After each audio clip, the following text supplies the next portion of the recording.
Chers auditeurs d'InfoLive, Shalom Aleichem, c'est un plaisir de vous retrouver. Nous allons parler aujourd'hui, avec l'aide de Dieu, d'un point de la paracha de Béar Bechokotai. Il existe chez nous une loi qu'on appelle la Shemitah. La Shemitah concerne notre terre, la terre d'Eretz Israël. Elle n'existe ou ne concerne aucune autre terre dans le monde. De la même manière que nous avons le Shabbat, le sabbat, le jour de repos, qui nous rappelle la création du monde par Akadosh Baruch Hu. De la même manière, pendant 6 jours donc, le Akadosh Baruch Hu a travaillé, dans le sens où il a formé le monde, et le 7e jour, il s'est reposé. Nous faisons de la même manière, pendant 6 jours, nous vaquons à nos occupations, nous travaillons, et le 7e jour, nous avons le jour du repos, le sabbat, qui est un jour consacré à se retrouver nous-mêmes et au service divin. Il existe la même chose pour la terre d'Israël, la Shemitah. La Shemitah, le repos. Pendant 6 années, nous travaillons la terre, nous récoltons ses fruits, et la 7e année, c'est l'année de repos. Nous ne devons pas travailler la terre, et nous devons avoir un retour sur nous-mêmes au niveau national. Notre verset, dans la paracha de Béar Bechokotai, dans le chapitre 25, versets 20 et 21, pose une question intéressante. Vechit omru manuchal bashana shivi'it, hen lo nizra, velo neesof et evoatenu. Et si vous me dites, nous dit Akadosh Baruch Hu, si vous me dites, comment nous allons vivre la 7e année, si nous devons nous reposer, et ne pas travailler la terre. Alors nous répond le verset, je vais donner en abondance ma bénédiction pour la 6e année.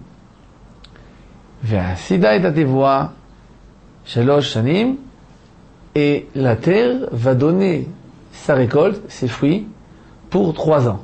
Pour la 6e année, pour la 7e année et pour la 8e année, puisque la 7e année c'est la Shemitah, nous ne devons pas travailler la terre, la 8e année nous travaillons la terre, nous récupérerons les fruits, si Dieu veut, pour la 9e année. Donc, la solution ici est, ne vous inquiétez pas, nous dit Akadosh Baruch Hu, je donnerai ma bénédiction pendant 3 années.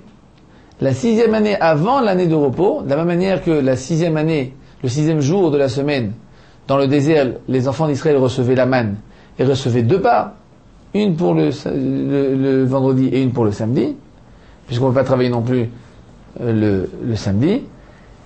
De la même manière ici, nous allons recevoir 3 années de bénédiction, 3 parts pour les 3 années de la 6e année. Chose extraordinaire. Sur ce point-là, nous dit le Rav Harlap, qui était un grand rabbin d'Israël, au début du siècle, était un grand ami du grand rabbin d'Israël, le premier rabbin d'Israël Ashkenaz, le Rav Avraham Yitzhak Cohen Kook. Nous dit le Rav Harlap un point intéressant, qui va nous mettre en valeur ici l'importance et la force spirituelle de la terre d'Israël. Nous dit qu'en réalité, la terre d'Israël n'aurait pas besoin qu'on la travaille, n'aurait pas besoin qu'on sème, qu'on laboure, qu'on fait tout le travail habituel d'un agriculteur pour donner ses fruits. La terre d'Israël a une telle force, une telle sainteté, qu'elle peut donner ses fruits et ses légumes et sa récolte pour les enfants d'Israël, toute seule et avec abondance.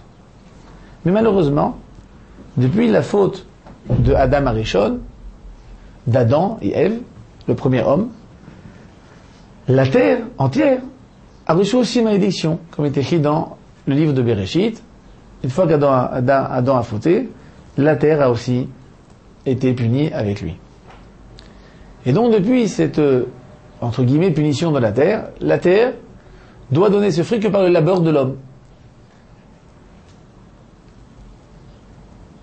Mais en réalité, la terre d'Israël est la seule terre qui a encore la force de donner ses fruits sans labeur de l'homme.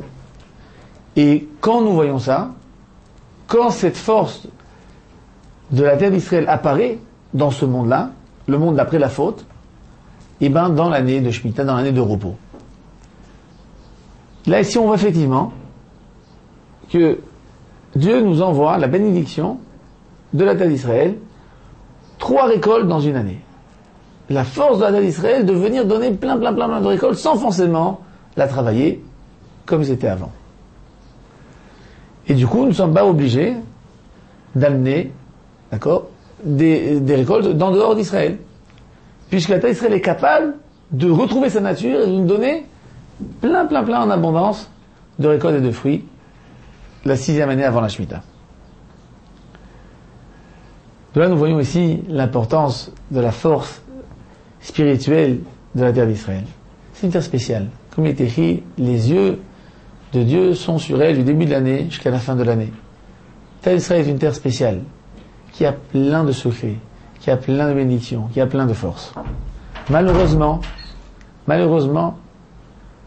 nous sommes partis en 2000 ans d'exil.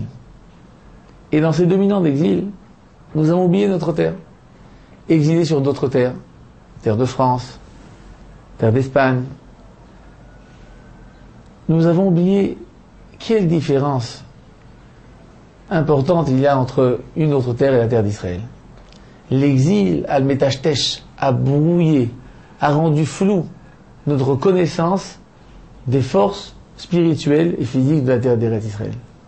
Et nous avons oublié à tel point que pour nous, maintenant, apparemment, il n'y a pas de différence entre une terre étrangère pour la terre de France, et ce qui entraîne que les Juifs veulent encore rester dans d'autres pays, puisqu'ils n'ont pas de différence. Au contraire, même des fois, ils trouvent plus facile de vivre sur une terre étrangère que sur la terre d'Israël. Et bien la mitzvah de la Shemitah vient nous rappeler, nous dire, enfants d'Israël, rappelez-vous, regardez, est-ce qu'une terre est capable de donner 3 fois la quantité de récolte de 3 années? Non. Rien que la terre d'Israël, qui a une force spirituelle et physique très spéciale. Découvrez les autres forces de la terre d'Israël. Découvrez sa ségoula, ce qui est spécial en elle. Sachez qu'elle est différente. Elle est différente des autres terres. Et revenez chez vous à la maison et vous recevrez vous aussi toutes les bénédictions de la terre d'Israël.